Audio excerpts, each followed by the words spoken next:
내 나이 62, 세상은 나를 바다의 화가라 불렀지만 나는 그저 바닷가 낡은 별장에 홀로 사는 늙은이에 불과하다.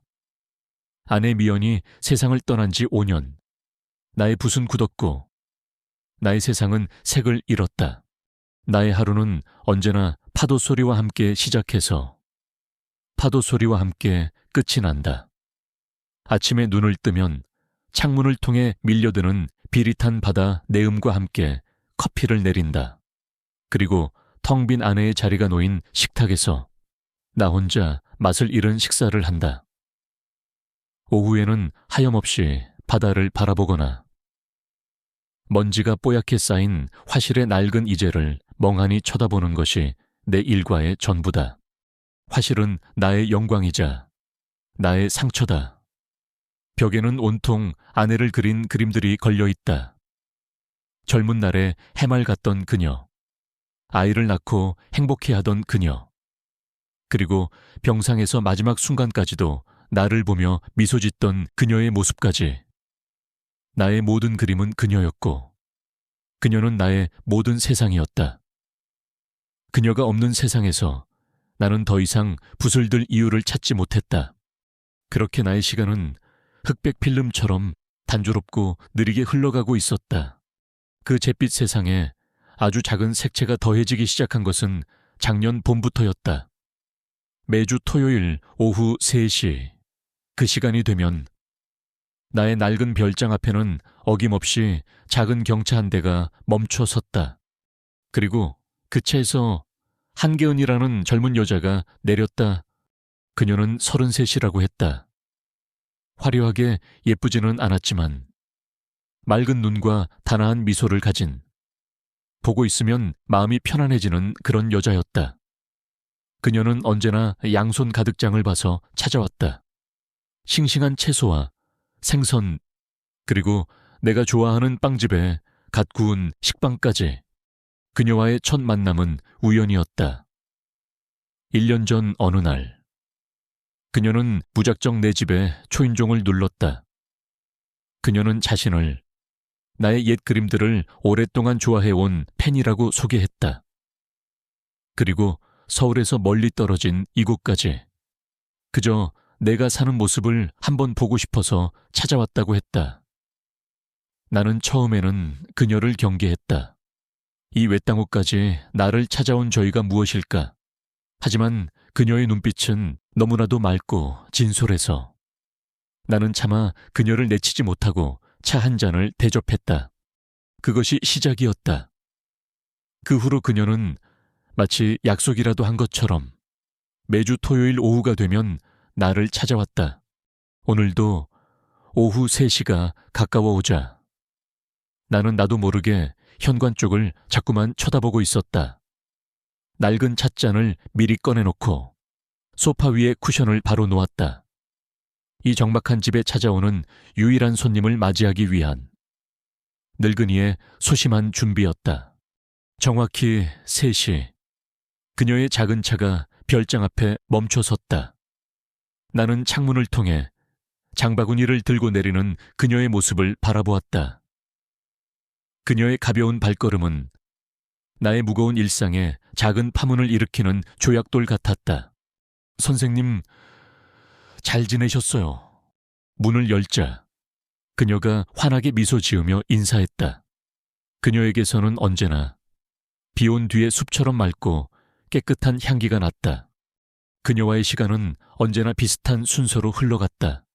그녀는 먼저 부엌으로 가 사온 식료품들을 냉장고에 정리했다. 그리고는 내가 일주일 동안 제대로 챙겨 먹지 않았을 것을 뻔히 안다는 듯 간단하지만 정성스러운 저녁거리를 준비해놓곤 했다. 선생님, 시금치나물 무쳐놨어요. 냉장고에 넣어둘 테니 저녁에 꼭 밥이랑 같이 챙겨 드세요. 그녀의 그 다정한 잔소리는 아내가 살아있을 때 듣던 것과 묘하게 닮아 있었다. 그 후 그녀는 집안을 한번 둘러보며 내가 미처 신경 쓰지 못한 곳들을 조용히 돌보았다. 먼지 쌓인 책장을 닦아주거나 시들어가는 화채물을 주거나 그것은 고용된 도우미의 일이 아니었다. 그 안에는 따뜻한 배려와 정성이 담겨 있었다. 나는 그런 그녀의 모습에 고마움을 느끼면서도 한편으로는 미안하고 어색해서 그저 헛기침만 하곤 했다. 모든 정리가 끝나면 우리는 별장의 낡은 나무 테라스에 나란히 앉아 차를 마셨다. 바다를 바라보며 우리는 많은 대화를 나누지 않았다. 그저 파도 소리를 배경음악 삼아 각자의 생각에 잠기거나 간간히 시시콜콜한 이야기를 주고받을 뿐이었다. 바다색이 지난주보다 더 깊어졌네요. 가을이 오고 있으니 바다도 옷을 갈아입는 게지. 그녀는 자신의 삶에 대해 거의 이야기하지 않았다. 내가 묻지 않아서이기도 했지만 그녀 스스로도 무언가 깊은 사연을 감추고 있는 듯했다. 나는 그녀가 서울의 한 출판사에서 편집자로 일한다는 것. 그리고 그녀 역시 나처럼 세상에 홀로라는 것 외에는 아는 것이 없었다.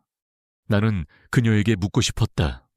개운 양은 왜 매주 왕복 4시간이 넘는 이 먼 곳까지 나 같은 늙은이를 찾아오는 거요? 당신의 그 귀한 주말을 왜 이 외로운 늙은이를 위해 낭비하는 거요? 하지만 나는 차마 그 질문을 입 밖으로 내지 못했다. 두려웠기 때문이다.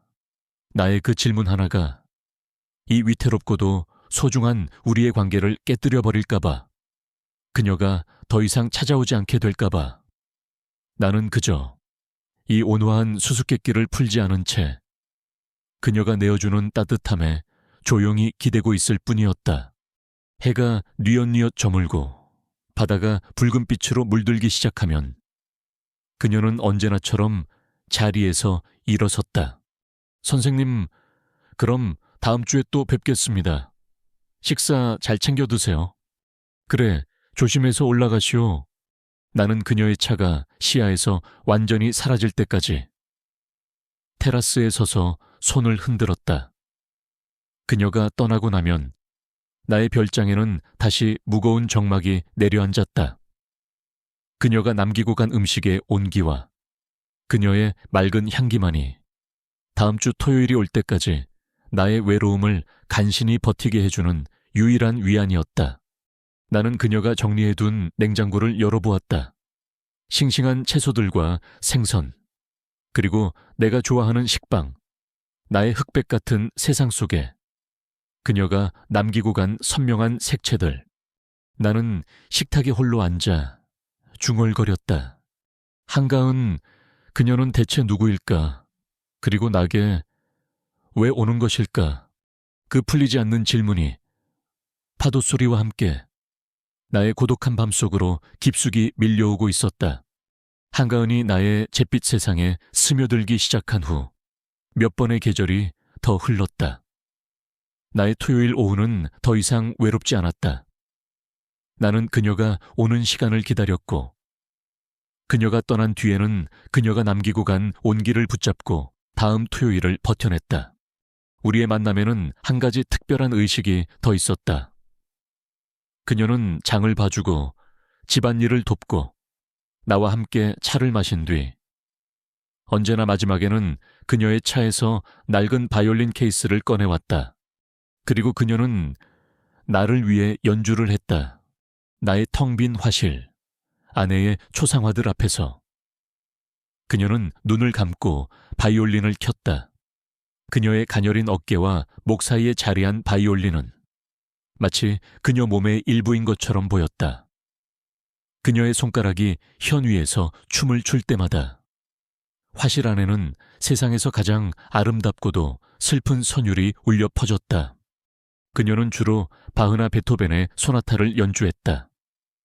그녀의 연주는 기교적으로 완벽했지만 그 안에는 단순한 기술을 넘어선 아주 깊은 감정이 담겨 있었다. 그것은 때로는 사무치는 그리움이었고 때로는 터져나오는 울음이었으며 때로는 모든 것을 체념한 듯한 기도이기도 했다. 나는 화가로서 그녀의 음악 속에서 그녀의 영혼을 보았다.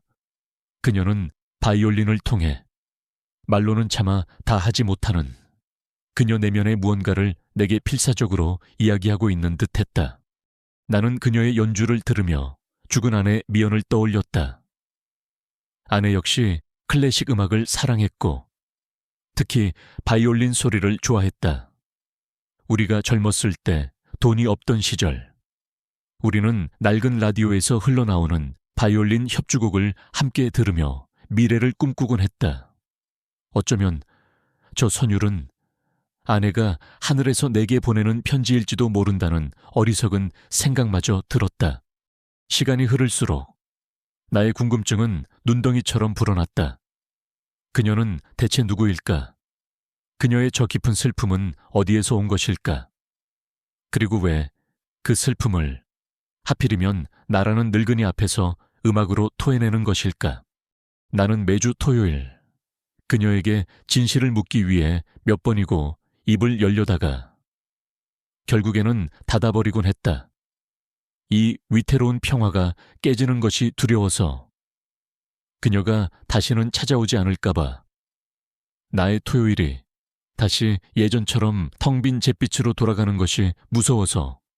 하지만 묻지 않고 쌓아두기만 하는 궁금증은 내 안에서 서서히 나를 갉아먹고 있었다. 나는 알아야만 했다. 그녀의 비밀을, 그리고 이 기이한 만남의 의미를. 그날도 그녀는 어김없이 화실에서 나를 위해 연주를 했다. 그날의 연주곡은 바흐의 샤콘느였다. 장엄하고도 비극적인 그 선율은 마치 그녀 자신의 운명을 이야기하는 듯 처절하게 화실을 울렸다. 연주가 끝나자 우리 사이에는 무거운 침묵이 내려앉았다. 그녀는 임에 맺힌 땀을 닦고 바이올린을 케이스에 넣기 시작했다. 그녀가 떠날 시간이었다. 나는 지금이 아니면 영원히 묻지 못할 것이라고 직감했다. 나는 마른 침을 삼켰다. 10대 소년처럼 심장이 터질 듯이 뛰고 있었다. 60이 넘은 남자가 30살 남짓한 젊은 여자에게 관계의 진실을 묻는 이 상황이 너무나도 어색하고 부끄러웠다. 마침내 나는 용기를 내어 입을 열었다. 나의 목소리는 생각보다 더 거칠고 떨리고 있었다. 가은 양 바이올린 케이스를 닫던 그녀의 손이 멈칫했다. 그녀는 나의 진지한 목소리에 놀란 듯 고개를 들어 나를 바라보았다. 내가 궁금한 게 있어. 나는 서두를 길게 깔았다. 그것은 나의 두려움의 다른 표현이었다. 혹 대답하기 곤란하다면 하지 않아도 괜찮소. 하지만 이제는 도저히 묻지 않고는 견딜 수가 없어서 그렇소. 나는 그녀의 맑고 깊은 눈을 똑바로 바라보았다. 그리고 내 마음속에서 수백 번도 더 되뇌었던 그 질문을 마침내 입 밖으로 꺼냈다. 가은 양은 대체 왜 매주 토요일마다 아무 연고도 없는 이 먼 바닷가까지 나 같은 늙은이를 찾아오는 거요? 나의 질문은 고요한 호수 위에 던져진 돌멩이처럼 우리 사이에 평화로운 침묵에 커다란 파문을 일으켰다. 당신이 나를 찾아오는 진짜 이유가 무엇이오? 그녀의 얼굴이 순간 하얗게 굳어졌다. 그녀의 큰 눈동자가 길 잃은 아이처럼 흔들리기 시작했다. 그녀의 얼굴에는 당혹감과 함께 내가 한 번도 본 적 없는 아주 깊은 슬픔과 고통의 그림자가 스쳐 지나갔다. 마치 내가 그녀의 가장 아픈 상처를, 가장 비밀스러운 부분을 건드리기라도 한 것처럼 그녀는 무언가 말을 하려는 듯 입술을 달싹였지만 아무런 소리도 나오지 않았다. 그녀는 그저 금방이라도 울음을 터뜨릴 것 같은 얼굴로 나를 바라보고만 있었다. 우리가 함께 쌓아 올렸던 따뜻하고 편안한 시간들이 나의 그 질문 하나로 인해 위태롭게 흔들리고 있었다. 나는 그녀의 대답을 기다리며 숨을 죽였다. 나의 돌직구 같은 질문에 한가은의 얼굴에 피어났던 맑은 미소는 순식간에 사라졌다. 그녀의 큰 눈동자는 지진이라도 난 듯 흔들렸고 두 손은 어찌할 바를 모른 채 자신의 무릎 위에서 방황하고 있었다. 화실을 가득 채웠던 바흐의 장엄한 선율은 온데간데 없고 그 자리에는 무겁고 어색한 침묵만이 내려앉았다. 나는 후회했다. 괜한 질문을 던져 이 소중하고 위태로운 평화를 깨뜨려버린 것은 아닐까. 그녀의 가장 아픈 상처를 나의 늙은 호기심으로 건드려버린 것은 아닐까. 한참의 침묵 끝에 그녀는 간신히 입을 열었다. 그녀의 목소리는 아주 작고 기어 들어가는 듯 했다. 그냥 정말로 선생님 그림이 좋아서요. 그것은 진실이 아니었다. 아니, 진실의 아주 작은 조각일 뿐이라는 것을 나는 알 수 있었다. 그녀는 나의 눈을 마주치지 못하고 시선을 바닥으로 떨구었다.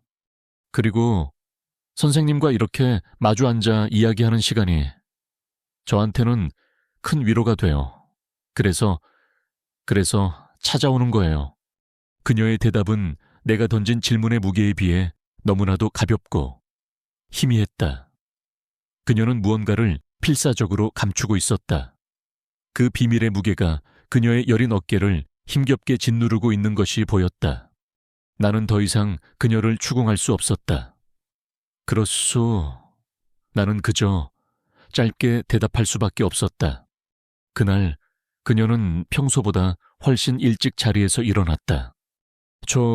선생님, 오늘 갑자기 급한 일이 생각나서 이만 가봐야 할 것 같아요. 그것은 명백한 핑계였다. 그녀는 이 어색하고 불편한 상황에서 벗어나고 싶어 했다. 그녀는 황급히 바이올린 케이스를 챙기고 허둥지둥 현관을 나섰다. 평소처럼 다음 주에 뵐게요라는 인사도 없이 나는 그녀가 떠나간 빈 화실에 홀로 서서 그녀가 남기고 간 희미한 향기를 맡았다. 그 향기 속에는 이전에는 느낄 수 없었던 아주 깊은 슬픔의 냄새가 섞여 있었다. 나의 마음속에는 더 큰 의문과 함께 그녀를 영영 잃게 될지도 모른다는 두려움이 싹트기 시작했다. 그 후로 일주일은 나에게는 지옥과도 같은 시간이었다. 나는 매일, 매 순간 그녀의 생각을 했다. 그녀의 흔들리던 눈동자, 그녀의 슬픔에 잠긴 얼굴, 그리고 그녀가 감추고 있는 그 비밀은 대체 무엇일까? 나는 그녀가 오지 않을 것이라고 거의 확신하고 있었다. 나의 어리석은 질문이 그녀에게는 감당할 수 없는 상처가 되었을지도 모른다. 그녀는 이제 2번 다시 이 외로운 늙은이를 찾아오지 않을 것이다. 나의 토요일은 이제 다시 예전처럼 아무런 색채도 없는 잿빛의 시간으로 돌아갈 것이다. 그렇게 체념과 불안 속에서 다음 주 토요일이 밝았다. 나는 아침부터 아무것도 손에 잡히지 않았다. 책을 읽어도 글자가 눈에 들어오지 않았고 바다를 봐도 아무런 감흥이 없었다. 나는 나도 모르게 계속해서 현관 쪽과 시계만을 번갈아 쳐다보고 있었다. 오후 1시, 2시, 그녀가 오기로 약속된 3시가 가까워 올수록 나의 심장은 불안하게 요동쳤다. 마침내 3시가 되었다. 하지만 그녀의 작은 차는 별장 앞의 구분길에 모습을 드러내지 않았다. 3시 15분, 3시 30분, 시간은 무심하게 흘러갔고 나의 희망도 그 시간과 함께 서서히 사그라들고 있었다. 역시 오지 않는구나. 나의 섣부른 질문이 그녀에게 건너오고 있던 마지막 다리를 끊어버린 것이다. 나는 깊은 상실감에 휩싸여 테라스의 낡은 의자에 주저앉았다. 지난 1년간 그녀의 존재가 나의 메마른 삶에 얼마나 큰 위안과 활력이 되었는지를 나는 그녀를 잃고 나서야 비로소 뼈저리게 깨닫고 있었다. 해가 저물고 어둠이 바다로부터 밀려오기 시작했다. 나는 모든 것을 포기하고 집 안으로 들어가려던 참이었다. 바로 그때 저 멀리 길모퉁이를 돌아 작은 자동차의 헤드라이트 불빛이 보였다. 너무나도 익숙한 그녀의 차였다. 나의 심장이 쿵 하고 내려앉았다. 그녀가 왔다. 그녀는 평소보다 1시간이나 늦게 도착했다. 차에서 내린 그녀의 얼굴은 어두웠고 수척해 보였다. 그녀의 손에는 언제나처럼 장바구니가 들려 있었지만 그 발걸음은 무거워 보였다. 늦어서 죄송해요, 선생님. 그녀가 작은 목소리로 사과했다. 아니요, 괜찮소. 나는 안도감과 반가움을 애써 감추며 최대한 무심한 척 대답했다. 무슨 일 있었소? 얼굴이 좋지 않아 보이는데. 그녀는 대답 대신 나를 지나쳐 묵묵히 부엌으로 향했다. 그리고 언제나처럼 사온 식료품들을 냉장고에 정리하기 시작했다. 우리 사이에는 어색한 침묵이 흘렀다. 나는 그녀에게 무슨 말을 건네야 할지 알 수 없었다. 지난주에 했던 질문을 다시 꺼낼 용기는 없었다. 나는 그저 그녀의 뒷모습을 바라보고만 있었다. 그때 부엌에서 무언가 깨지는 소리가 날카롭게 들려왔다. 쨍그랑. 내가 놀라서 달려가 보니 그녀가 손에 들고 있던 유리컵을 바닥에 떨어뜨린 것이었다. 그녀는 깨진 유리 조각들 앞에 주저앉아 어깨를 들썩이며 울고 있었다. 참아왔던 슬픔이 결국 터져 나온 것이다. 나는 그녀에게 다가가 그녀의 등을 조심스럽게 토닥여 주었다. 괜찮소. 개운 양, 괜찮아. 나의 위로에 그녀는 더 서럽게 울기 시작했다. 한참을 울던 그녀는 마침내 고개를 들어 눈물로 얼룩진 얼굴로 나를 바라보며 말했다. 선생님, 제가 지난 일주일 동안 얼마나 무서웠는지 아세요? 선생님께서 제 비밀을 눈치채신 것 같아서 선생님을 더 이상 볼 수 없게 될까봐 너무나도 두려웠어요. 그녀의 고백에 나는 가슴이 미어지는 듯했다. 그녀 역시 나처럼 이 관계가 깨어지는 것을 두려워하고 있었던 것이다. 제게 기회를 한 번만 더 주세요. 그녀가 떨리는 목소리로 말했다. 제가 왜 선생님을 찾아올 수밖에 없었는지, 그 진짜 이유를 다음 주에 꼭 말씀드릴게요. 그러니 저를 다시는 피하지 말아주세요. 제발요. 그녀의 간절한 애원 앞에서 나는 아무 말도 할 수 없었다. 나는 그저 고개를 끄덕이는 것으로 대답을 대신했다. 그날 그녀는 바이올린을 켜지 않았다. 우리는 그저 깨진 유리 조각들을 함께 치우고 아무 일도 없었다는 듯 나란히 앉아 차를 마셨다. 하지만 우리 사이의 공기는 이전과는 분명히 달라져 있었다. 비밀의 문이 아주 조금 열리고 있었다. 그리고 나는 다음 주 토요일 그 문 너머에 무엇이 기다리고 있을지 두려움과 함께 아주 작은 희망을 품고 기다리기 시작했다.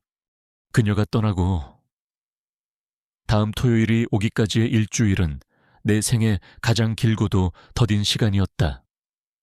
내 마음속은 온통 한계은이라는 젊은 여자와 그녀가 남기고 간 다음 주라는 약속에 대한 생각으로 가득 차 있었다. 나는 그녀가 어떤 비밀을 털어놓을지, 그 비밀이 우리의 관계를 어떻게 바꾸어 놓을지 두려우면서도 간절하게 기다리고 있었다. 나는 더 이상 그림자처럼 집 안에만 머물러 있을 수 없었다. 그녀의 비밀을 마주하기 전에 나 역시 무언가 준비를 해야만 할 것 같았다. 나는 지난 5년간 아내가 세상을 떠난 후 단 한 번도 열어보지 않았던 굳게 닫혀있던 방문을 열었다. 아내의 서재였다. 문을 열자 5년의 시간이 먼지가 되어 훅 하고 밀려 나왔다. 공기 중에는 아내가 좋아했던 낡은 책 냄새와 그녀가 쓰던 향수의 잔향이 희미하게 남아있었다. 모든 것이 그녀가 떠나던 그날 아침 그대로였다. 책상 위에는 그녀가 읽다 만 책이 엎어져 있었고 찻잔에는 마시다 남은 차의 흔적이 그대로 남아 있었다. 마치 그녀가 잠시 외출이라도 한 것처럼 나는 그 시간의 무덤과도 같은 공간에 들어서는 것이 두려웠다. 하지만 나는 알아야만 했다.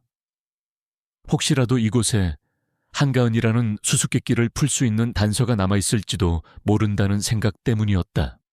나는 아내가 앉았던 낡은 의자에 조용히 앉았다. 그리고 마치 그녀에게 말을 걸 듯 나직이 중얼거렸다. 미연아, 그 아가씨 대체 누구일까? 당신은 혹시 무언가 알고 있었소? 나는 아내의 책상을 정리하기 시작했다. 친구들과 주고받았던 편지들, 그녀가 좋아했던 시집들, 오래된 사진 앨범들, 모든 것들이 그녀와의 행복했던 추억을 떠올리게 해 가슴이 아팠지만 그 어디에서도 한가은이라는 이름의 흔적은 찾을 수 없었다. 그러다 나는 책상 가장 아래 서랍에서 낡은 상자 하나를 발견했다. 상자 안에는 아내가 꼼꼼하게 정리해둔 십수년치의 가계부와 은행 거래 내역서들이 들어있었다. 나는 무심코 그것들을 정리하기 시작했다. 한참을 정리하던 나의 손이 어느 한 지점에서 멈칫했다. 약 10년 전부터 아내가 세상을 떠나기 직전까지 매달 후원금이라는 명목으로 꽤 큰 금액이 한 곳으로 꾸준히 송금되고 있었다. 수취인은 푸른나무 청소년 예술재단이라는 낯선 이름이었다. 나는 고개를 갸웃했다. 아내는 마음이 따뜻한 사람이었지만 이렇게나 오랫동안 거액을, 그것도 내게 한마디 상의도 없이 후원해왔다는 사실은 금시초문이었다. 그녀는 왜 이 사실을 내게 숨겼을까? 나는 마지막 가계부 책갈피 사이에 끼워져 있는 작은 수첩 하나를 발견했다. 그것은 그녀의 일기장은 아니었지만 간간히 자신의 생각이나 인상 깊었던 일들을 메모해두는 그녀만의 비밀스러운 기록장이었다. 나는 망설였다. 아내의 비밀을 훔쳐보는 것 같아 죄책감이 들었다. 하지만 한가은의 비밀을 향한 나의 궁금증은 죽은 아내에 대한 예의보다 더 강렬했다. 나는 떨리는 손으로 수첩을 펼쳤다. 대부분은 소소한 일상의 기록들이었다. 그러다 나의 눈길이 후원이 시작되었던 10년 전의 어느 날째 적힌 메모에 멈추었다. 오늘 한 아이를 보았다. 메모는 그렇게 시작하고 있었다. 재단에서 후원하는 작은 음악회에 갔다가 아주 작고 여린 아이가 제 몸만 한 바이올린을 켜는 것을 보았다. 그 아이의 연주에는 나이답지 않은 아주 깊은 슬픔과 그럼에도 불구하고 세상을 향해 나아가려는 처절한 희망이 함께 담겨 있었다. 그 작은 몸에서 뿜어져 나오는 소리가 마치 내 심장을 꿰뚫는 듯 했다. 나의 심장이 내려앉기 시작했다. 그 아이의 이름, 한가은. 한가은, 그 이름 석자가 내 눈앞에서 번개처럼 번쩍였다. 나는 숨 쉬는 것조차 잊은 채 다음 문장을 읽어 내려갔다. 나는 오늘 그 아이의 작은 날개가 되어주기로 결심했다.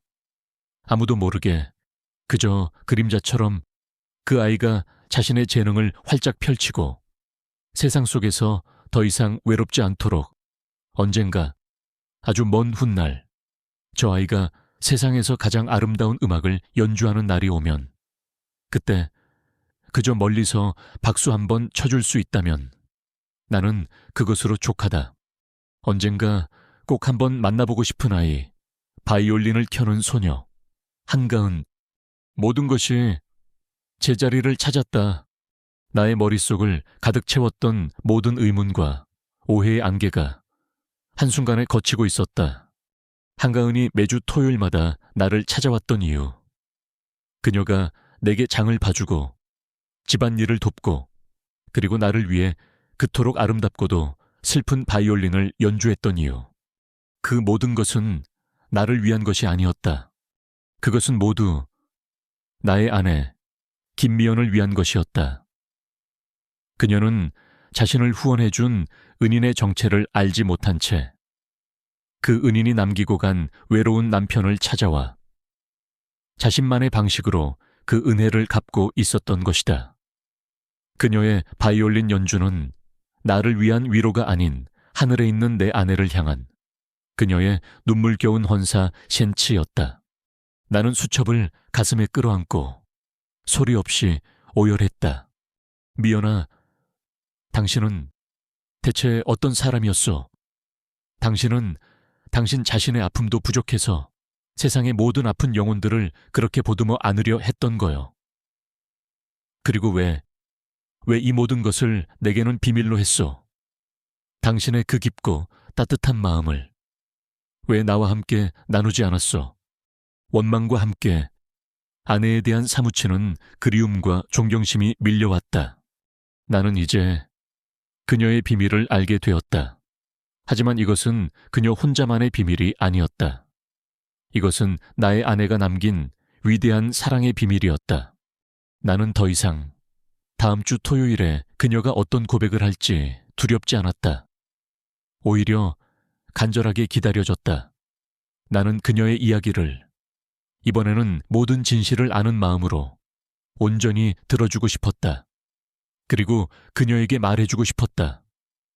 당신이 그토록 찾았던 그 그림자 후원자가 바로 내 아내였다고. 그리고 당신의 그 따뜻한 마음이 지난 1년간 나를 어떻게 살게 했는지를 나는 아내의 초상화를 바라보았다. 그림 속 그녀는 여전히 온화한 미소로 나를 보고 있었다. 마치 이 모든 것을 알고 있었다는 듯이 나는 이제 진실의 절반을 손에 쥐었다. 그리고 나머지 절반은 이번 주 토요일 한계은이 직접 내게 가져다 줄 것이었다. 나는 두 개의 진실이 하나로 합쳐지는 그 순간을 경건한 마음으로 기다리기 시작했다. 아내의 일기장을 통해 모든 비밀의 절반을 알게 된 그날 이후 나는 다음 주 토요일을 기다리는 마음이 이전과는 완전히 달라져 있었다. 이전까지의 기다림이 풀리지 않는 수수께끼에 대한 초조함과 불안함이었다면 이제의 기다림은 소중한 이야기를 간직한 사람을 맞이하는 설렘과 따뜻함이었다. 나는 더 이상 그녀의 비밀이 궁금하지 않았다. 나는 이미 답을 알고 있었으므로 나는 그저 그녀가 자신의 입으로, 자신의 목소리로 그 슬프고도 아름다운 이야기를 내게 들려주는 그 순간을 경건한 마음으로 기다리고 있을 뿐이었다. 약속된 토요일이 되었다. 나는 평소보다 일찍 일어나 집 안구석구석을 청소했다. 그리고 아내가 가장 아꼈던 찻잔 세트를 꺼내 정성껏 닦았다. 아내가 살아있을 때 좋아했던 작은 빵집에 들러 갓 구운 카스텔라를 사오는 것도 잊지 않았다. 그것은 단순히 손님을 맞이하기 위한 준비가 아니었다. 나는 한가은이라는 젊은 손님과 함께 나의 아내 김미연의 그림자를, 그녀가 남기고 간 사랑의 유산을 함께 맞이할 준비를 하고 있었다. 오후 3시, 그녀는 어김없이 찾아왔다. 그런데 그녀의 얼굴은 지난주에 내가 보았던 무언가 큰 결심을 한 듯한 비장함 대신 오히려 더 깊은 불안과 긴장감에 휩싸여 있었다. 그녀는 자신의 비밀을 고백해야 한다는 그 무게에 밤새 잠을 설친 듯 보였다. 나는 그런 그녀를 이전과는 다른 눈으로, 다른 마음으로 맞았다. 어서 오시오. 개운 양 받기 꽤 쌀쌀한데. 고생했소. 나는 평소보다 훨씬 더 따뜻한 미소와 함께 그녀의 손에 들린 무거운 장바구니를 자연스럽게 받아들었다. 나의 그 갑작스러운 친절에 그녀는 오히려 더 당황하며 어쩔 줄 몰라 했다. 그녀는 아마 내가 지난주에 보였던 날카로운 태도에 대해 단단히 마음의 준비를 하고 왔을 터였다. 나는 그녀를 재촉하지 않았다. 우리는 언제나처럼 함께 부엌에서 장을 본 것들을 정리하고 테라스에 앉아 차를 마셨다. 나는 그녀가 먼저 이야기를 꺼낼 때까지 그저 묵묵히 기다려주기로 마음먹었다. 하지만 나의 마음속에서는 또 다른 갈등이 시작되고 있었다. 내가 먼저 말을 꺼내야 하는 것은 아닐까. 내가 모든 것을 알고 있다고. 그러니 더 이상 힘들어하지 않아도 괜찮다고. 그렇게 말해 주어야 하는 것은 아닐까. 하지만 나는 차마 그럴 수 없었다. 만약 내가 먼저 진실을 말해버린다면 그녀가 나를 찾아오는 이 소중한 시간들이 순수한 마음의 발로가 아닌 은혜를 갚아야 한다는 무거운 의무감으로 변질될까봐 두려웠다. 그녀는 지금 자신의 후원자가 내가 아닌 나의 죽은 아내였다는 사실조차 모르고 있지 않은가. 나는 우리가 어렵게 쌓아 올린 이 관계를, 이 따뜻한 현재를 지키고 싶었다. 나는 그녀가 은혜를 갚기 위해서가 아니라 그저 나라는 늙은이가 좋아서, 나와 함께하는 이 시간이 편안해서 이곳을 찾아주기를 바랐다. 그래서 나는 그녀의 비밀을 아는 것을 잠시 잊기로 했다. 나는 그저 그녀라는 한 인간 자체에 대해 더 깊이 알아가기로 마음먹었다. 가연 양은 바이올린 말고 또 좋아하는 것이 있어. 나는 그녀의 비밀이 아닌 그녀 자신에 대해 묻기 시작했다. 그녀의 꿈, 그녀의 일상, 그녀의 작은 기쁨과 슬픔에 대해서. 나의 그 질문에 그녀는 잠시 놀란 듯했다. 그리고는 아주 조심스럽게 자신의 이야기를 시작했다. 바이올리니스트로서의 좌절되었던 꿈, 지금 하고 있는 출판사 일의 보람, 그리고 혼자 사는 삶의 외로움에 대해서. 나는 그녀의 이야기를 들으며 아내 미연에 대한 이야기도 더 많이 들려주었다. 아내가 얼마나 음악을 사랑했는지, 재능 있는 젊은 예술가들을 돕고 싶어 했는지. 나는 그녀가 자신의 비밀을 고백할 수 있도록 아주 조심스럽게 안전한 다리를 놓아주고 있었다. 우리의 대화는 그 어느 때보다 더 깊고 진솔했다. 우리는 서로의 삶을 나누었고 서로의 꿈을 응원했다. 우리 사이를 가로막고 있던 비밀의 무게는 따뜻한 대화 속에서 조금씩 가벼워지고 있었다. 마침내 그녀가 떠나야 할 시간이 되었다. 그녀는 자리에서 일어나 무언가 큰 결심을 한 듯 심호흡을 했다. 고백의 시간이 온 것이다. 선생님, 제가 지난주에 말씀드리기로 했던 거. 나는 숨을 죽이고 그녀의 다음 말을 기다렸다. 하지만 그녀는 나의 그 평온하고 따뜻한 눈빛을 보더니 이내 결심이 흔들린 듯 말을 흐렸다. 어쩌면 나의 그 재촉하지 않는 태도가 그녀에게서 고백의 부담감을 덜어주었는지도 몰랐다. 혹은 지금 이 편안하고 따뜻한 관계를 굳이 의무라는 이름의 진실로 깨뜨리고 싶지 않았을지도. 그녀는 희미하게 웃으며 말했다. 아니에요. 다음 주에 꼭 말씀드릴게요. 오늘은 왠지 그냥 이대로가 더 좋은 것 같아요. 나는 실망하지 않았다. 오히려 안도했다.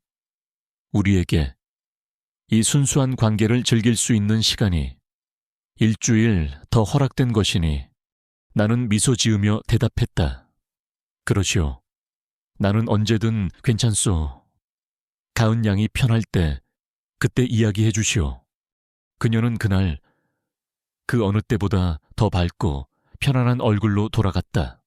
나는 그녀가 떠난 별장에 홀로 남아 그녀가 남기고 간 온기를 느꼈다. 나는 이제 깨달았다. 진실을 아는 것보다 더 중요한 것은 현재의 이 소중한 관계를 지키고 가꾸어 나가는 것이라는 것을. 진실은 언젠가 밝혀질 것이다. 중요한 것은 내 아내가 남긴 사랑의 유산이 이렇게나 아름다운 인연으로 내 앞에 피어나고 있다는 사실이었다. 나는 5년 만에 처음으로 화실의 낡은 이젤 앞에 섰다. 그리고 먼지 쌓인 캔버스 위에 떨리는 손으로 목탄을 들었다. 아직 무엇을 그릴지는 정하지 못했다. 그저 내 안에서 다시 피어나는 어떤 형상, 어떤 감정을 더듬더듬 스케치하기 시작했다. 그것은 분명 봄의 형상이었다. 다음 주 토요일 그녀가 오기만을 기다렸던 나의 마음과 달리 하늘은 하루 종일 잿빛 구름에 휩싸여 있었다. 그리고 한가은이 나의 별장에 도착할 무렵이 약속이라도 한 듯 거센 비바람이 몰아치기 시작했다. 어머, 날씨가 갑자기 왜 이러죠? 비를 맞으며 채서 내린 그녀가 말했다. 하늘은 금방이라도 찢어질 듯 어두워졌고 파도는 성난 짐승처럼 울부짖으며 해변을 집어삼킬 듯이 덮쳐왔다. 나는 그녀를 서둘러 집 안으로 들였다. 우리는 창가에 서서 순식간에 아수라장으로 변한 바다를 바라보았다. 몇 년 전 아내 미연이 내 곁을 떠나던 그날 밤이 떠올랐다. 그날도 꼭 오늘처럼 세상의 모든 것이 끝날 것처럼 거센 비바람이 몰아쳤었다. 폭풍우는 점점 더 거세졌다. 라디오에서는 이 지역의 모든 도로가 통제되었고 정전 가능성이 있다는 뉴스가 흘러나왔다. 그리고 얼마 지나지 않아 집안의 모든 불이 퍽 소리를 내며 꺼져버렸다. 우리는 순식간에 어둠과 성난 파도 소리, 그리고 거센 빗소리 속에 갇히고 말았다. 나는 익숙하게 벽난로에 불을 지피고 낡은 양초 몇 개를 찾아 불을 밝혔다. 흔들리는 촛불과 타닥거리는 장작불 소리가 어둠 속에서 우리 두 사람만의 작은 공간을 아늑하게 만들어 주었다. 개우는 오늘 자신의 비밀을 고백하기 위해 단단히 마음을 먹고 온 듯했다. 하지만 이 예기치 못한 상황 속에서 그녀는 더 긴장하고 불안해하는 것 같았다. 나는 그런 그녀의 마음을 편안하게 해주고 싶었다. 나는 그녀에게 5년 전 그날 밤의 이야기를 먼저 꺼냈다. 꼭 미연이가 떠나던 날 밤 같군. 그날도 이렇게 비바람이 몰아쳤었지. 그 사람은 내 품에 안겨서 저 파도 소리를 자장가 삼아 조용히 눈을 감았소. 나의 갑작스러운 고백에 가은의 눈이 흔들렸다. 나는 그 후로 폭풍우 치는 밤을 아주 싫어하게 되었소. 저 파도 소리가 마치 나를 비웃으며 아내를 데려간 저승사자의 웃음소리처럼 들려서. 그런데 이상하지. 오늘은 당신이 곁에 있어서 그런가. 저 소리가 그다지 무섭게 들리지 않는군. 나의 그 한마디가 그녀의 마지막 남은 경계심의 빗장을 열어젖힌 듯했다. 그녀는 오랫동안 침묵 속에 앉아 타오르는 불꽃을 바라보았다. 그리고 마침내 결심한 듯 자신의 이야기를 시작했다. 그녀는 내가 짐작했던 대로 바이올리니스트였다. 아주 어릴 적부터 그녀는 바이올린에 천재적인 재능을 보였다고 했다. 가난한 집안 형편에도 불구하고 그녀의 부모님은 딸의 꿈을 위해 모든 것을 헌신했다. 하지만 그녀가 중학생이 되던 해 부모님은 불의의 사고로 한나란시에 세상을 떠났고 그녀는 세상에 홀로 남겨졌다. 그녀는 바이올린을 포기해야 했다. 당장의 생계가 막막한 소녀에게 예술가의 꿈은 너무나도 사치스러운 것이었다. 그녀는 낡은 바이올린을 케이스에 넣어 마음속 가장 깊은 곳에 묻었다. 그러던 어느 날 그녀에게 기적이 찾아왔다. 푸른나무 청소년 예술재단이라는 곳에서 그녀에게 익명의 후원자가 나타났다는 연락이 온 것이다.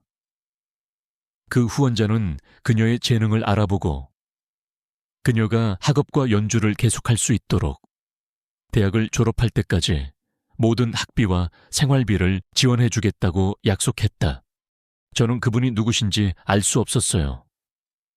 그녀의 목소리가 눈물에 젖어들었다. 재단에서는 그저 예술을 사랑하는 한 여성분이라고만 알려주었죠. 저는 그분을 얼굴 없는 키다리 아줌마라고 불렀어요. 그분 덕분에 저는 꿈을 포기하지 않을 수 있었어요. 그분의 기대를 저버리지 않기 위해 정말 죽을 힘을 다해 연습하고 또 공부했어요. 그녀는 대학을 졸업하고 작은 오케스트라의 단원이 되었다. 그녀는 언젠가 성공하면 반드시 자신의 키다리 아줌마를 찾아가 감사 인사를 전하리라 다짐했다. 하지만 몇 년 전 아내 미연이 세상을 떠나면서 그녀의 후원은 갑작스럽게 끊겼다.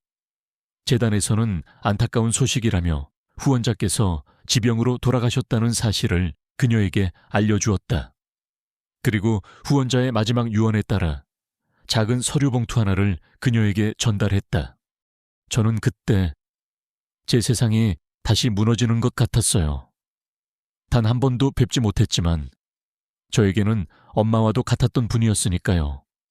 은혜를 갚을 기회조차 영원히 사라져버린 거니까요. 그녀는 그 서류 봉투 안에 자신의 후원자에 대한 단서가 들어있었다고 했다. 그것은 한 지방신문에 실린 작은 부고 기사였다. 화가 윤지호의 아내, 김미연 여사 별세. 기사에는 아내의 사진과 함께 남편인 나의 이름, 그리고 우리가 살고 있는 이 바닷가 별장에 대한 이야기가 간단히 실려 있었다. 그제야 그녀는 자신의 키다리 아줌마가 바로 내가 사랑했던 아내 미연이었다는 사실을 알게 된 것이다. 저는 선생님을 찾아와야만 했어요. 그녀가 흐느끼며 말했다. 제가 받은 그 크나큰 사랑을 이대로 끝낼 수는 없었어요. 그래서 선생님을 찾아온 거예요. 그분의 남편이신 선생님 곁에서 제가 받은 은혜를 제 방식으로라도 갖고 싶었어요. 제가 할 수 있는 것은 선생님의 외로운 삶을 조금이라도 돌봐드리고, 그리고 저의 키다리 아줌마께서 그토록 사랑하셨을 제 바이올린 연주를 대신 들려드리는 것뿐이었어요. 그녀는 울면서 고백했다. 제가 비밀로 했던 건 선생님께서 이 사실을 아시면 제 방문을, 제 연주를 부담으로 여기실까봐 두려웠기 때문이에요. 저는 그저 순수한 마음으로 그분의 흔적이 남은 이곳에서 선생님의 좋은 이웃이 되어드리고 싶었을 뿐이에요. 그런데 제가 선생님께 더 큰 상처를 드린 것 같아요. 정말 죄송합니다. 그녀의 모든 고백이 끝났을 때 나는 아무 말도 할 수 없었다. 나는 자리에서 일어나 아내의 서재로 향했다. 그리고 그곳에서 아내의 낡은 일기장을 가져와 그녀가 앉아있는 곳으로 돌아왔다. 나는 일기장을 펼쳐 10년 전 아내가 그녀에 대해 처음으로 썼던 그 페이지를 그녀에게 보여주었다. 오늘 한 아이를 보았다. 그 아이의 이름 한가은. 내가 그 아이의 작은 날개가 되어주고 싶다. 아무도 모르게 그저 그림자처럼 자신의 이름이 적힌 아내의 필체를 본 순간 개운의 눈이 믿을 수 없다는 듯 크게 뜨였다. 그녀는 떨리는 손으로 일기장을 받아들고 아내가 남긴 글씨들을 한자 한자 눈물로 어루만졌다. 이제 우리 사이에는 어떤 비밀도 어떤 오해도 남아있지 않았다. 폭풍우는 여전히 창밖에서 울부짖고 있었지만 촛불이 흔들리는 오두막 안은 세상에서 가장 따뜻하고도 평화로운 온기로 가득 차 있었다. 우리는 더 이상 화가와 손님 혹은 늙은 남자와 젊은 여자가 아니었다. 우리는 김미연이라는 한 여자의 위대한 사랑으로 이어진 새로운 형태의 가족이었다. 한참의 시간이 흐른 뒤 개우는 눈물을 닦고 자신의 바이올린 케이스를 열었다. 그리고 어둠과 촛불, 그리고 벽난로 불빛 속에서 나를 위해, 그리고 하늘에 있는 아내를 위해 다시 연주를 시작했다. 그날 밤 그녀가 연주한 곡은 이전과는 달랐다. 그 안에는 더 이상 슬픔과 그리움만이 담겨 있지 않았다. 그 선율 속에는 모든 오해를 넘어선 깊은 이해와 새로운 시작을 알리는 감사와 그리고 조용한 기쁨이 함께 흐르고 있었다. 나는 눈을 감고 그녀의 연주에 귀를 기울였다. 그리고 내 곁에 아내 미연이 조용히 다가와 내 어깨에 기대어 함께 이 음악을 듣고 있는 듯한 착각에 빠져들었다. 폭풍우가 지나간 다음 날 아침, 세상은 거짓말처럼 맑고 고요했다. 밤새 울부짖던 파도는 잔잔한 자장가처럼 해변을 어루만지고 있었고, 씻겨나간 세상 위로 투명한 햇살이 쏟아져 내렸다. 어둠 속에서 모든 비밀을 털어놓은 우리 사이에는 더 이상 어떤 어색함도 오해도 남아있지 않았다. 우리는 아침 식탁에 마주 앉았다. 어젯밤의 폭풍우가 우리를 가로막고 있던 마지막 벽까지 허물어준 듯 했다.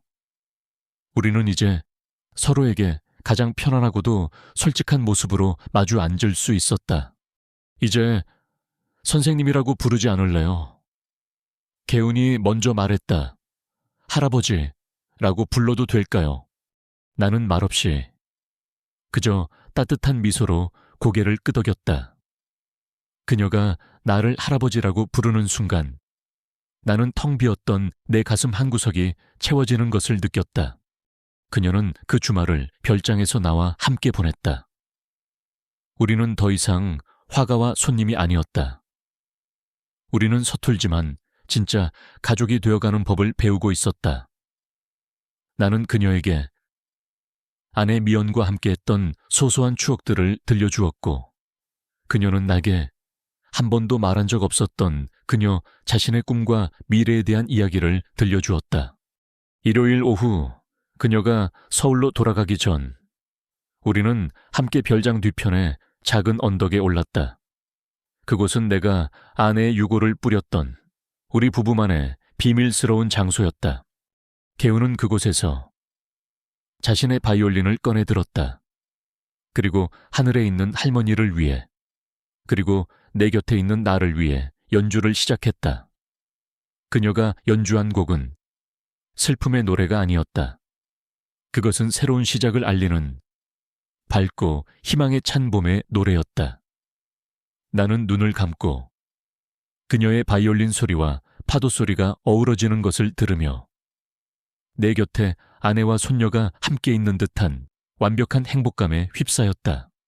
그날 이후 우리의 관계는 더욱 깊어졌다. 그녀는 여전히 매주 토요일 나를 찾아왔지만 이제 그녀의 방문은 더 이상 의무나 부담이 아니었다. 그것은 할아버지를 찾아오는 손녀의 즐겁고 당연한 발걸음이었다. 그리고 나의 삶에도 놀라운 변화가 찾아왔다. 개운의 바이올린 소리와 그녀가 가져다준 삶의 생기는 굳어있던 나의 손과 마음에 다시 창작의 열정을 불어넣어 주었다. 나는 5년 만에 다시 붓을 들었다. 나는 아내의 초상화가 아닌 나의 손녀 한개운을 그리기 시작했다. 나는 그녀의 연주하는 모습, 그녀가 웃는 모습, 그녀가 바다를 바라보는 모습을 화폭에 담았다. 나의 그림은 더 이상 과거의 그리움에 갇혀 있지 않았다. 나의 그림은 현재의 기쁨과 미래의 희망을 노래하기 시작했다. 나의 붓은 다시 살아났고 나의 세상은 다시 총천연색의 색채를 되찾았다. 화실은 더 이상 나 혼자만의 공간이 아니었다. 그곳은 이제 나의 그림과 그녀의 바이올린 소리가 함께 어우러지는 우리 두 사람의 아름다운 합주 공간이 되었다. 시간이 흘러 다시 1년이라는 세월이 지났다. 우리가 처음 만났던 계절, 가을이 다시 찾아왔다. 나는 나의 작은 별장에서 내 생의 마지막이 될지도 모를 전시회를 열었다. 전시회에는 아내를 그린 나의 옛 그림들과 그리고 지난 1년간 내가 새롭게 그린 손녀 개운의 그림들이 함께 걸렸다. 전시회의 마지막 가장 중심이 되는 자리에는 내가 지난 1년간 온 마음을 다해 그린 단 한 점의 그림이 놓여 있었다. 그림 속에서 개운은 창가의 햇살을 받으며 바이올린을 켜고 있었다. 그녀의 얼굴에는 평온한 미소가, 그리고 그녀의 연주 속에는 세상의 모든 희망이 담겨 있는 듯했다. 나는 그 그림에 파도가 그린 인연이라는 제목을 붙였다. 나는 나의 손녀 한가은의 손을 잡고 그 그림 앞에 나란히 섰다. 그녀는 이제 더 이상 외로운 아가씨가 아니었고, 나 역시 더 이상 고독한 늙은이가 아니었다. 우리는 서로의 두 번째 인생을 비추는 거울이자 가장 든든한 동반자였다. 죽은 아내가 남기고 간 위대한 사랑의 유산은 이렇게 우리 두 사람을 만나게 했고 서로의 상처를 치유하게 했으며 새로운 가족으로 다시 태어나게 했다. 나는 그림 속의 개운과 내 옆에 서 있는 진짜 개운을 번갈아 바라보았다. 그리고 마음속으로 하늘의 아내에게 속삭였다. 미연아, 보고 있소. 당신이 보낸 이 아이 덕분에 내 인생에 다시 봄이 왔소. 고맙소. 그리고 당신을 영원히 사랑하오. 따스한 가을 햇살이 우리 두 사람을, 그리고 그림 속의 그녀를 고요하고도 찬란하게 비추고 있었다.